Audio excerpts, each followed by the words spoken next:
Facebook, and I get to watch it that way. So, somebody will send me the video or I'll see it on her page, but it's my first time on Sanchez, so I know some of you. I just want to thank Phyllis for allowing me to come in here today, and thank you all for being there. Oh, we're here too. Right here for your sister. No pressure. Okay, so I was praying this week, I've been praying since Apostle Phyllis asked me to come, and it's on redemption and restoration, and so I just kept hearing, the Lord telling me that I've been through a lot in my life.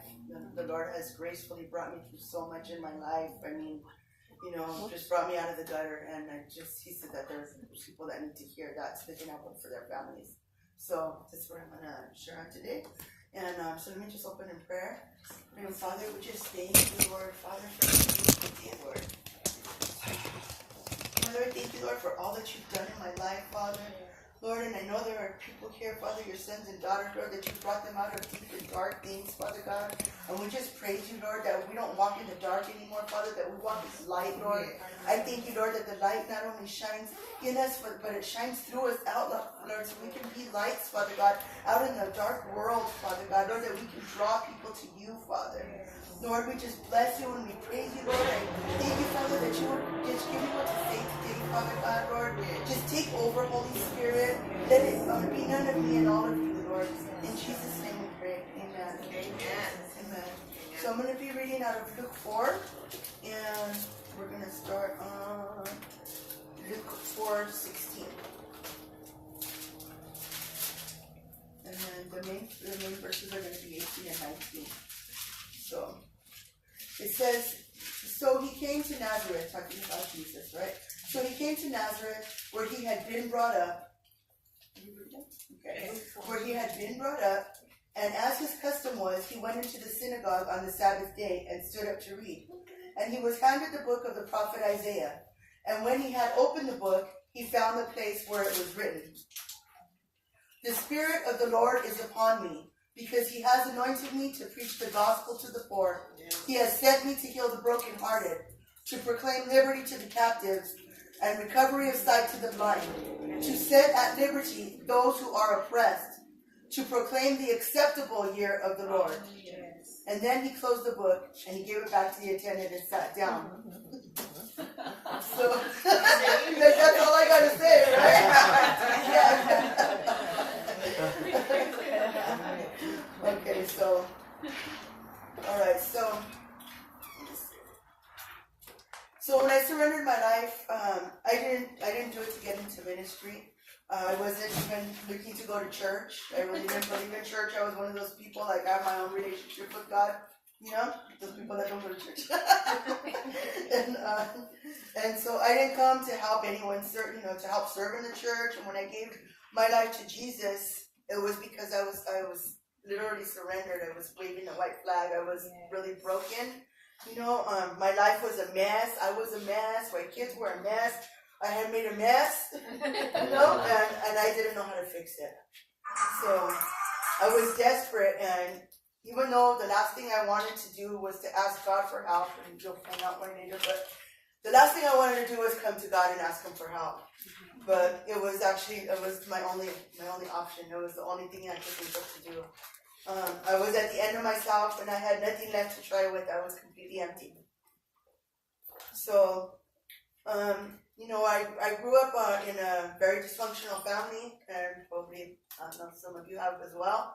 I grew up in a really dysfunctional family. I remember my mom telling me that I was, my dad forced himself on her, and that's how she got pregnant with me, so she was forced to marry him. And then,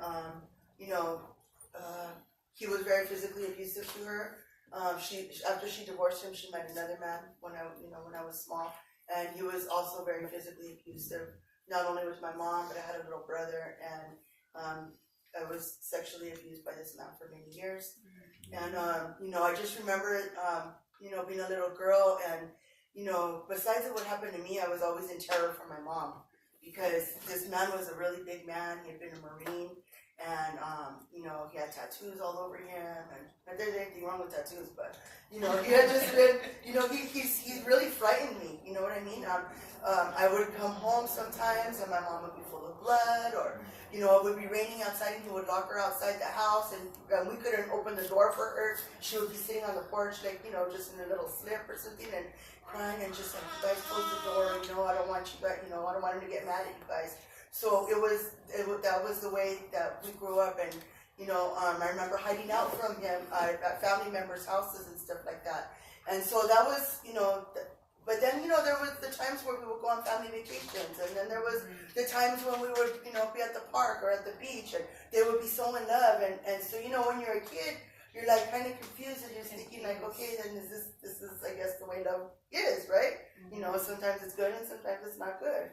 So, anyways, so the pivotal point of my childhood was once my mom and dad finally got to, my mom and stepdad, they finally got divorced, and so I thought it was okay for me to open up to my mom and let her know what had been going on, that I'm sure she didn't know about. So I opened up to her and I told her what happened, and she didn't believe me, and so at that time, I just, myself, I'm thinking, I was about 9 years old, and I'm thinking, okay, then I'm just gonna quiet and go on with my life, I did really well in school. I was always getting awards. Like from the outside, you couldn't tell anything was going on.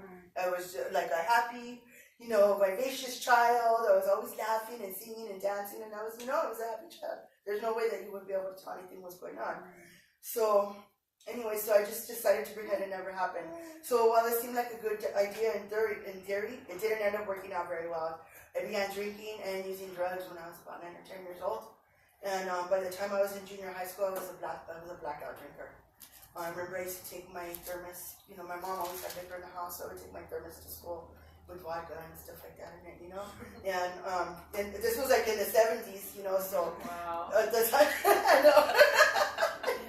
So at the time, the things that were around were, I started using drugs, and it was like PCP, angel dust, acid, and pills, and this was in junior high school. So by the time I got into, that was in my 8th grade, is like kind of when my behavior problems began. I was always in the office or getting my mom called in or being suspended, and I had a big mouth and a bad attitude. I was no longer that fun-loving child that, was nice and sweet to everyone. So this continued into my high school years, and we had new faces and new places, but the same old habits. And so let's see. I got into my first relationship with this was an abusive relationship. I had we were using drugs, and then we thought it was a good idea to have a baby for some reason, and so we had a baby, and then later on we had another baby, and things were just going bad. And so he was in and out of prison. Finally, during one of his prison terms, I met another man. Okay, you see a pattern here? So I met another man, okay, and but this man, he had just gotten out of prison. He was really sweet. He was a really good guy. I think he just had a bad childhood as well. Just a lot of things that I ended up finding out later on that there was witchcraft and stuff going on in his family when he was a child. And so he was a really good father. He was a great husband, and he just wanted to, to have that family that he didn't have growing up. But unfortunately, we were not on the same page. I was still into my addiction. I would try to get clean, and then I would fall back into my addiction again. And because I had come from, an abusive upbringing, I became abusive to him. And and he would never hit me. He never called me outside of my name. He never did anything like that to me. And he would always just look at me and be like, "Why are you doing this to me?" And honestly, I didn't know myself. I was just that's just who I had become. So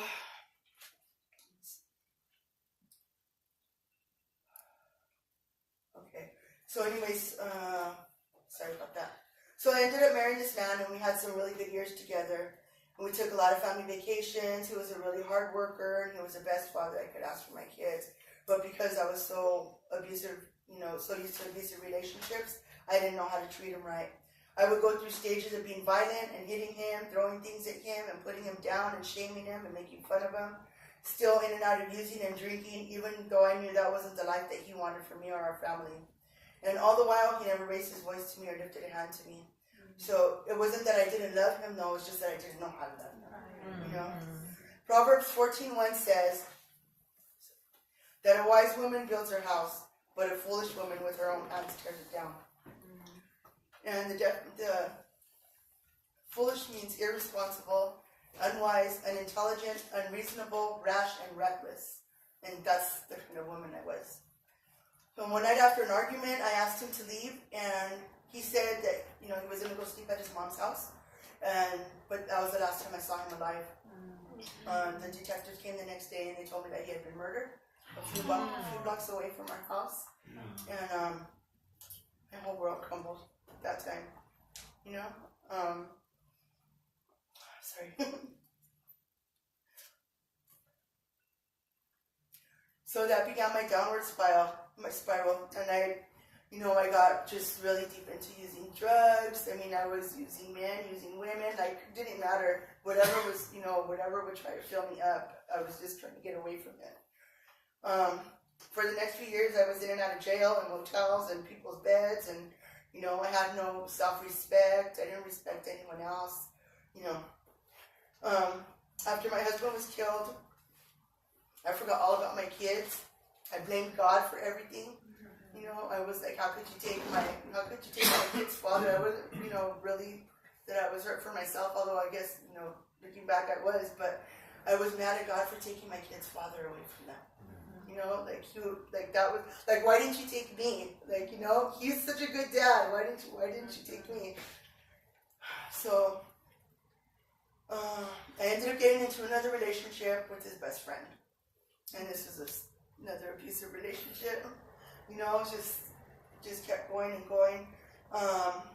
He was also an addict and very abusive, and I became pregnant with my 5th child. I had 2 children from my husband. I was homeless, and I was deep in my addiction, and now in another abusive relationship, and all I wanted to do was drink and use. I tried my best to clean myself up here and there, but no matter how hard I tried and how badly I wanted to be there for my kids, I just couldn't do it. I just didn't know how to get from here to there, And 4 days after my son was born, he died in my arms in the hospital. So, the Hebrew word for mother is Em, and the first letter is an aleph, and it's the head of an ox, and it represents strength or power. The second letter is a mem, right? And in ancient Hebrew, it's a picture of waves and water, and the waves can either mean life-giving waters or chaotic and destructive waters. So, as mothers, we have the power to build our family up, or we have the power to tear our family down. That's right, yes. But one more time I found myself in jail, and this time I was arrested with my son. And I didn't realize that my son had been doing cocaine. When we got pulled over, he had a very large amount of cocaine on him. So I told officers that it was mine, and they arrested both of us anyways. So this day, I didn't realize till a little bit after I sobered up that this day I had been drunk all day long. We were having a party at my mom's house, and this was the anniversary of my son's death. And it had been already years, years had gone by already. So this day my mom just happened to say the wrong thing to me. And, I already had so much resentment and stuff building up over all the years that I didn't even realize, I didn't realize till I came to the Lord, all that stuff that was inside of me. I didn't realize what it was. I knew it was there, I just didn't have a name for it. I didn't know what it was until I started reading the Bible. And, so, anyway, so they arrested us both. So here I am in jail, and I'm laying on the top bunk in the cell, and I'm staring at the ceiling, and it was like God opened my eyes, and He gave me sight for the first time.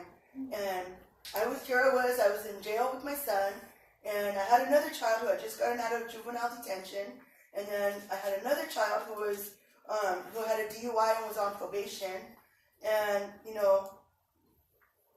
God just opened my eyes and He showed me what I was doing to my children and what I was doing to myself.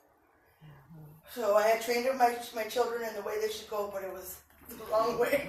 I was leading them down that path that leads to destruction, right? That's right. And I had trained my kids up in the street way. That was the way I knew, and that's how I trained them.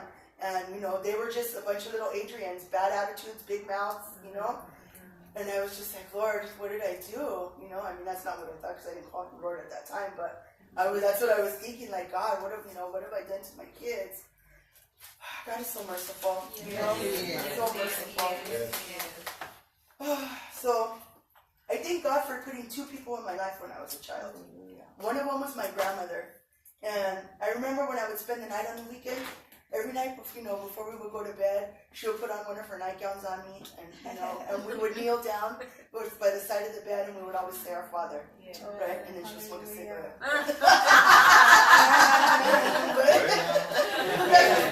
That's beside the point. But that always stuck with me. And then, and so that I remember, like, when I started reading the Bible, or when I would prepare, I would always remember, like, little parts of the Our Father. So I would just pray those parts I knew, skipping some or whatever. But, it got me through. And then the other was my Uncle John. And he married one of my aunts when I was little.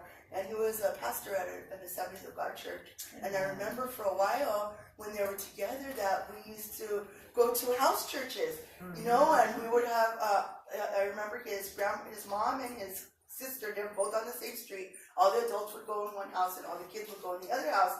And we would have Bible study and we would praise and dance and worship. And I remember loving all those songs. And I would, walk around singing those songs and everything.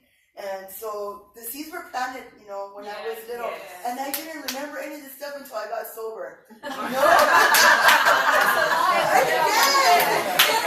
It's like he just, and it's like now things are coming back to me. And I'm just like, wow, oh my goodness. Okay, so anyway, so I got on my knees that night in my jail cell, and I just remember crying out to God, and I don't remember my exact words. But I do remember the pain I felt, and I just remember just feeling like just so like helpless and just like, okay, just take me. I don't know what else to do anymore, I remember it was honest, and I remember I was just saying, like, I'm so angry inside. I have so much hate, I have so much anger, and I just don't want to feel like this anymore. Like, I don't want to hate my mom. I hated people. I hated I hated everyone. I did. And I just didn't want to feel like that anymore. And I was just like, God, if you can do something, then okay. After all this time I had cursed him and had been, I'll never pray to you, and talking to him still, but, I knew he was there.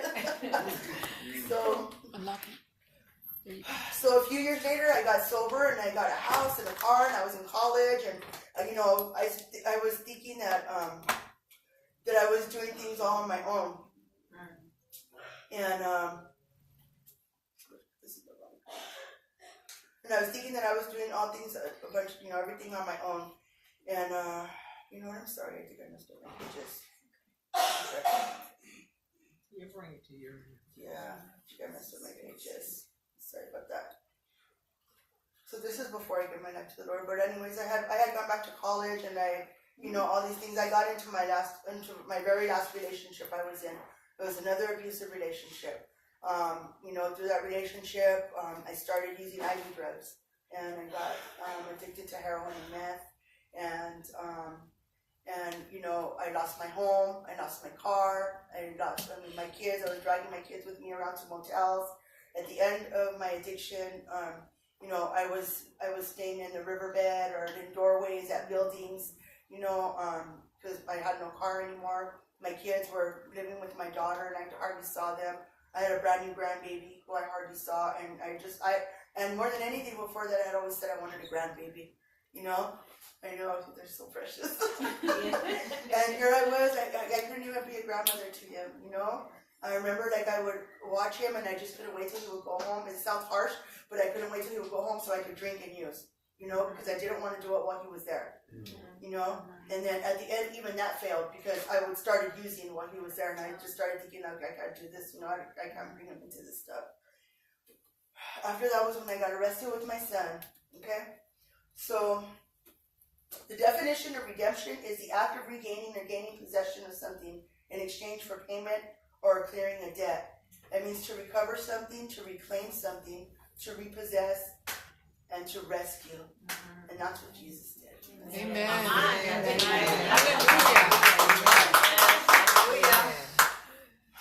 Not only did he redeem us collectively, but he redeemed us each personally. We were always his. I was always his. You were always his. Yes. If I was the only person on earth, Jesus still would have come and died for me. He still would have gone through the humiliation, the suffering, the mocking, and the unimaginable pain. He would have gone through the betrayal and the broken heart and the loneliness. He would have faced that fear. Yes, Jesus was afraid. You know, if you remember, he sweated blood in the Garden of Gethsemane. You know, and that's a medical condition called hematohydrosis. And it's said that the cause of that condition is extreme physical or emotional stress and severe mental anxiety. So, I cannot imagine being in that garden and knowing what was going to happen to me the next day like that, you know? And then on the other hand, too, I have beautiful boys, and I could not even imagine sacrificing one of them, you know? I just can't, and that's how much God loves us. Yes. An interesting thing in Luke 7:20, John the Baptist sends his disciples and asks Jesus, "Are you he who has come, or shall we look for another?" And Jesus answers, "Go tell John what you have seen and heard. The blind receive their sight, the lame walk, lepers are cleansed, and the deaf hear. The dead are raised, and the poor have good news preached to them. And blessed is he who takes no offense at me." I can speak only for myself when I say that I fit into each and every one of those categories to different degrees. Okay? I have experienced spiritual blindness where I can't see what God's putting right in front of me. And I have sometimes selective hearing or spiritual deafness sometimes, you know. I remember one time just a few weeks ago, I was going to Pastor Phyllis's house, and, you know, I stopped to pick up some things for her on the way, and I remember the Holy Spirit kept telling me to stop at the store by my house. And I didn't listen. I'm like, I'm just going to go to this other one because, you know, I know that they're going to have everything, that fresh produce and everything that I need there. So I drive all the way to the other store, and the store's closed down. It's like they're opening it. It's out of business. So then I had to go all the way back to my house. I had to go all the way back to the store by my house, and then I get to the store, and I didn't even have my wallet. So if I would have listened to the Holy Spirit in the first place, I would have known I didn't have my wallet. I went right back to my house. So we got to be mindful. I mean, that's a funny story, but there's, you know, a lot more serious things when he tells us to do things. We have to be obedient because it's always for our good. Yeah. So the very last sentence stood out to me where it says, "Blessed is he who takes no offense at me." So every time Jesus healed someone, he reminded them of their sin. And I think that holds a lot of people back because they don't want to look at their sin. Sometimes we don't want to look at the things we've done, you know. I know that held me back. A lot of times it's easier to look at someone else's mistakes than point out someone else's flaws than to look at our own. So restoration is the process of bringing back an object to its original state. So, you know, when I was reading that, I was thinking like, well, I don't want to be back to my original state, you know? But what he means is his original state that he intended for us. Yes.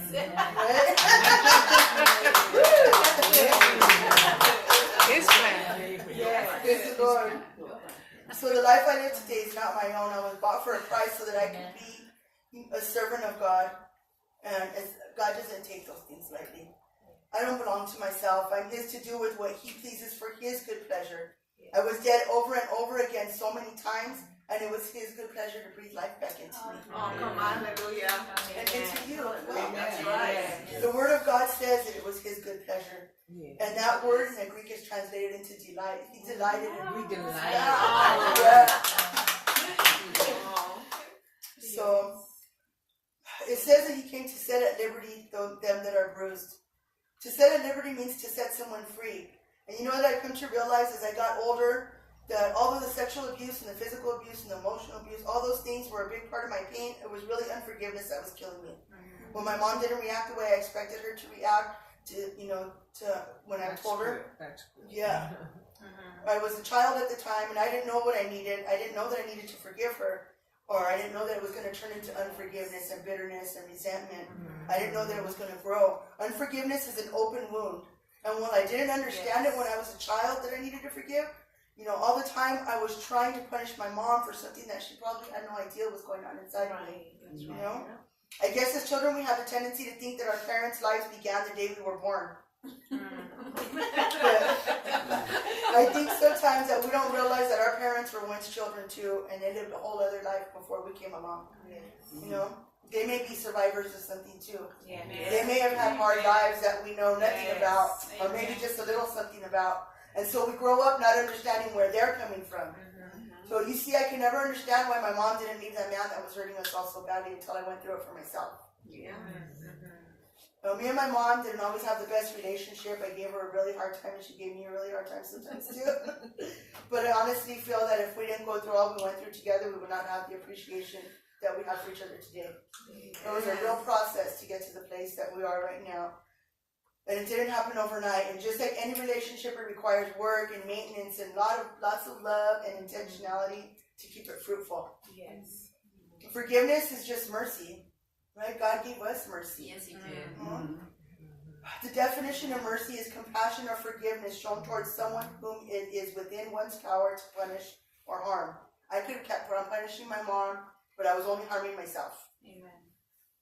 I could have gone on for years feeling sorry for myself and trying to punish my mother for what happened to me. 1 Corinthians 13:11 says that when I was a child, I spoke as a child. I thought as a child. I reasoned like a child. And when I became older, I had to give up childish ways. See, we can use excuses for our behavior when we're children, but at some point we have to become adults. We have to become who we are in Christ. We have to put on the mind of Christ, the heart of Christ, the love of Christ. When I was still in my addiction, my mom began her battle with breast cancer. And I wasn't very much help with her in the beginning. I was still running the streets and being crazy when she went through chemo. And a few years ago, she was really sick and I got to go to the doctor with her. And the doctors told us that the cancer came back. And now it's in her lungs and both of her breasts, her skin, and her bones. But as hard as that was to be there with her, I thank God that He cleaned me up in time to be a real daughter to her. I get to pray with her. I get to spend time with her. I get to go over and anoint her head. You know, she loves when I do that. She always tells me, oh, yeah, that smells so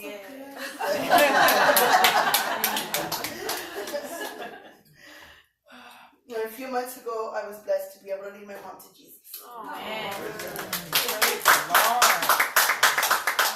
In Luke 13, Jesus heals a woman who had been crippled by a spirit for 18 years.